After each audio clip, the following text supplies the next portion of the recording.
Welcome back to Talk of the Town. With me now is one of our news partners, Greg Gion from Medical Art Prosthetics. And today we're going to be talking about facial prosthetics specifically. So before we jump right into that, I kind of want to give everybody just a refresher on anaplastology and what is it? Like how would you define it as a whole? Right. Well, anaplastology is really a collection of prosthetic services that it sounds like a large, complicated field, but really what it is it's a collection of prosthetic services that aren't really included in the main, traditional prosthetic disciplines like limb prosthetics, artificial arms, legs, dental prosthetics, even ocularistry. Anaplastology really includes all the unusual kinds of services that aren't needed as often as the other ones. That are a little more niche or not talked about as much, because I think a lot of people are very used to seeing or accustomed to seeing like a leg or something like that, but they don't always think about all these other types of prosthetics that may actually be needed if someone suffers a traumatic injury. Right. So now let's kind of dive in a little more to what exactly are facial prosthetics, and then can you tell us a little bit about some of the items you've brought with you today? Right. So I thought I'd mention that anaplastology, facial prosthetics, is kind of one of the main components of anaplastology.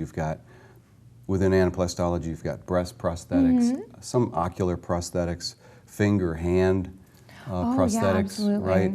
But facial prosthetics is what I specialize in because it's a really unique kind of a challenging area. Oh my so gosh, these are yes. examples of some typical facial prostheses where people have had a surgery.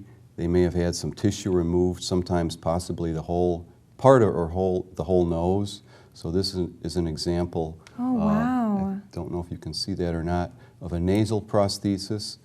Can then there are various you ear just tell me prostheses. again how that's connected? So do folks connect that via Yeah, this is just for demonstration purposes. We have a little magnet that's holding the nasal prosthesis onto the model.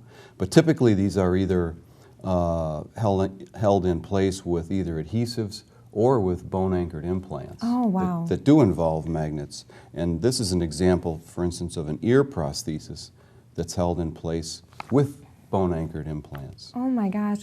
So And I just have to say, just seeing these here, live and in person, I'm just blown away, by how incredible these are and what a difference I can imagine that they might make for somebody who has suffered a traumatic injury. Right, right. And finally, of the facial prostheses, there are orbital prostheses like this. And these are some quick examples that just demonstrate what these look like when people are actually wearing them. So in other words, this is actually a very similar prosthesis in size to this example here, and here is the actual prosthesis. That is just amazing. It really is. So you can see that that's they going look right in.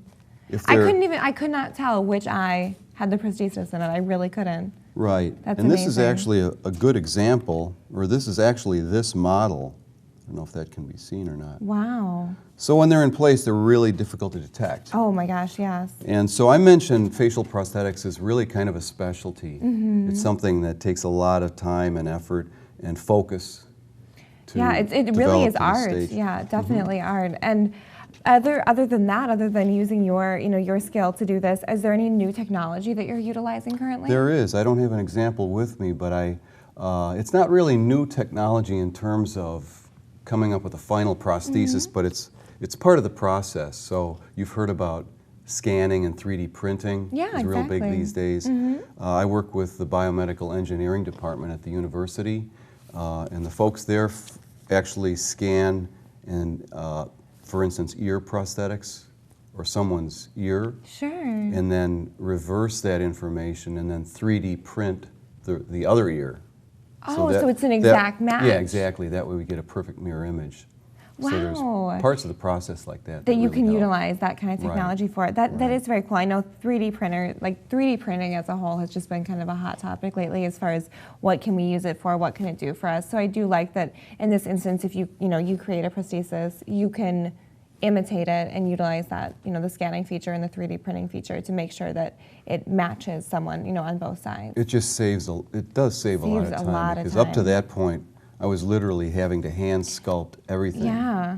So I think that that's something that I always like to kind of touch on when we speak with you is that you really are doing this all by hand. So you know, not only are you an anaplastologist, but I mean, you're really an artist with these items as well, and it comes across well, and it, I'm sure, makes such a huge difference for folks. It's the only way it can really be approached as an Exactly. art.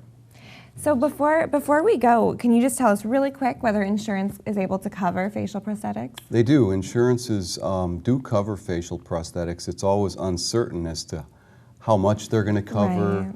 Right. You know how health insurance is these days. Yes. It's A little touch but and we go have people that sometimes. specialize in knowing the codes and knowing how to build and send in claims for Yeah. insurances. And get so folks they as are much paid. help. Yeah, they're recognized as a medical necessity these days. So there's usually not that argument that they're not necessary. Wonderful. That's Yeah. very good to know.